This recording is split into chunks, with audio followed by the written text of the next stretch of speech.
Welcome to Hasina's kitchen. ఈరోజు మా స్కూల్లో జరిగినటువంటి ఆటల పోటీలు, జెండా వందన కార్యక్రమాల గురించి మీకు తెలియజేస్తాను. మేము స్నేహితులందరము కలిసి వెళ్ళి ట్రస్ట్ వైపు నుంచి చేసినటువంటి కార్యక్రమం. పిల్లలతో మమైకం అవ్వడం అంటే నాకు ఎప్పుడు ఇష్టమేనండి. అందుకనే ఎప్పుడైనా సరే పిల్లలకు సంబంధించిన ఏ ప్రోగ్రామ్ అయినా కూడా నేను తప్పకుండా అటెండ్ అవుతానన్నమాట. స్కూల్లో జరుగుతున్నటువంటి వ్యాసరచన పోటీలకి హసీనా కొత్తగా ఇన్విజిలేటర్గా వచ్చిందనమాట. ఇవి ఆటల పోటీలు, మగపిల్లలకు జరుగుతున్నటువంటి ఆటల పోటీలు. ఎప్పుడైనా సరే హై స్కూల్లో జరిగినటువంటి ఏ ప్రోగ్రాంలో అయినా అండి, నా టైంలో 10th class, 8th class, 7th class నుంచి కూడా అన్ని ప్రైజులు నావేనండి. చదువులో అంటే కొంచెం వెనుకున్నాను అనుకోండి. ఇలాగే పోటీలలో పాల్గొనే వాళ్ళమండి.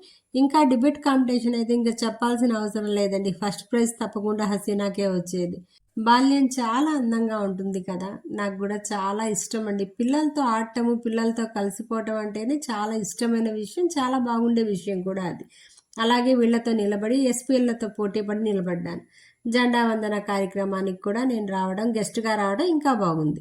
ఇలా చాలా చాలా బాగా జరిగాయండి. ఇవన్నీ నాకు మరుపురాని మధుర జ్ఞాపకాలు. నా డైరీలో మళ్ళీ పొందుపరచబడినటువంటి అత్యంత అమూల్యమైన క్షణాలు.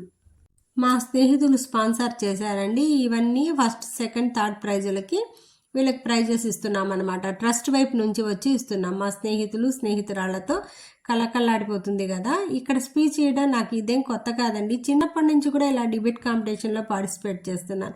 ఇలా ప్రైజులు ఇవ్వడం అనేది ఒక కొత్త అనుభవం నాకు. చూశారు కదా, వాళ్ళని ఏడిపిస్తూ ఇస్తున్నాను. ఇలా చాలా బాగుందండి. గెస్ట్గా రావడం అనేది ఇంత థ్రిల్ ఫీల్ అవుతామా అన్న విషయం నాకు ఫస్ట్ టైం తెలిసింది. చాలా బాగుందండి వీళ్ళతో మమైకం అవ్వడం. ఇంకా ఇంట్రెస్టింగ్ వీడియోస్తో మీకోసం Haseena. Thank you for watching.